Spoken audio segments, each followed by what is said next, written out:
আসসালামু আলাইকুম সবাইকে। আজকে নিয়ে আসলাম নতুন একটা টপিক নিয়ে একটা ভিডিও। আজকে হলো যে আপনি কিভাবে কাস্টমারের নাম্বার দিয়ে চেক করবেন কাস্টমার আগে কোনো দিন অর্ডার নিছে নাকি নেয়নি, বা অর্ডার নিয়ে আপনার প্রতারণা করছে নাকি করে নাই, বা আপনার ডেলিভারি চার্জ দিছে নাকি দেয়নি। হ্যাঁ, আজকে নিয়ে আসলাম নতুন একটা সাইট। এই সাইটে আপনি চেক করতে পারবেন নাম্বার দিয়ে যে আগে কাস্টমার কোনো দিন অর্ডার নিছে নাকি নেয়নি। ঠিক আছে, আমি কয়টা নাম্বার আপনাদেরকে চেক করে দেখাই। ঠিক আছে, ফার্স্টে এই নাম্বারটা চেক করি। হ্যাঁ, দেখেন আমার এই কাস্টমারের পজিটিভ রিভিউ আসছে। মোট 22টা পার্সেল নিছে, 22টা ডেলিভারি হয়ে গেছে। ঠিক আছে, সো এই কাস্টমারকে আমি দিতে পারবো। কাস্টমার যদি আগে ডেলিভারি চার্জ নাও দেয় সমস্যা নেই আমার, কারণ আমি তো চেক করে নিয়েছি।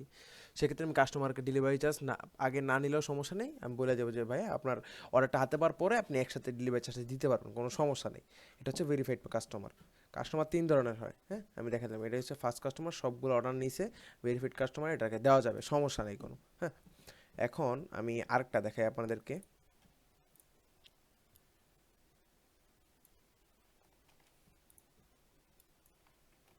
এটা সার্চ করে দেখ।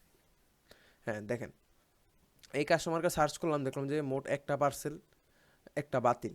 তার মানে এখানে মতামত আসছে যে অ্যাডভান্স ছাড়া পার্সেল দেওয়া যাবে না। কাস্টমার প্রতারণা করছে মনে হয়, বা ডেলিভারি চার্জ দেয়নি। একটা পার্সেল, একটা আপনার বাতিল।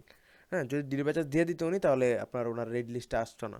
হ্যাঁ, সো এই কাস্টমারকে বলে দিতে হবে ভাই আপনার নামে আগে একটা রিপোর্ট আছে, আপনি একটা মানে অর্ডার নেন নাই, সেই জন্য আপনার হচ্ছে ডেলিভারি চার্জটা আগে পেমেন্ট করা লাগবে। ঠিক আছে, সেই জন্য কাস্টমারকে বলে দেবেন আপনার ডেলিভারি চার্জটা আগে পেমেন্ট করা হবে, দেন আপনার বাকি পেমেন্টটা আপনি প্রোডাক্ট হাতে পাওয়ার পরে দেন দিবেন। হ্যাঁ, এই গেল দ্বিতীয় নাম্বারের কাস্টমার, দ্বিতীয় নাম্বার ধাপ। কাস্টমার দুই ধরনের, প্রথম ধাপটা দেখালাম, এটা সেকেন্ড স্টেপ বা ধাপটা দেখাইলাম।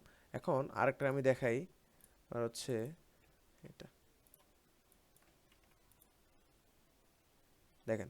আরেকটা হচ্ছে যে আপনার সার্চ দিছি, একটাও কিছু আসেনি। হ্যাঁ, কয়টা পার্সেল নিয়েছে, কয়টা ডেলিভারি হয়েছে, কয়টা বাতিল হয়েছে, কিচ্ছুই আসে নাই।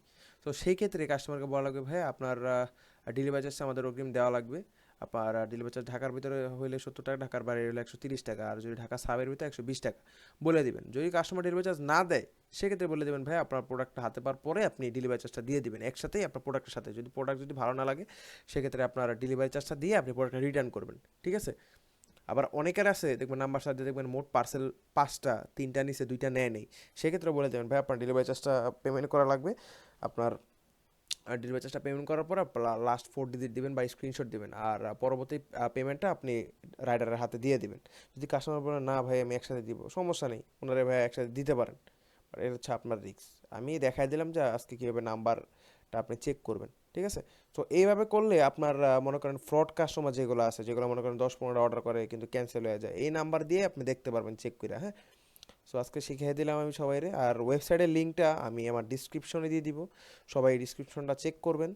সবাই এইভাবেই নাম্বারগুলো চেক করবেন। ঠিক আছে, আসসালামু আলাইকুম, সবাই ভালো থাকবেন।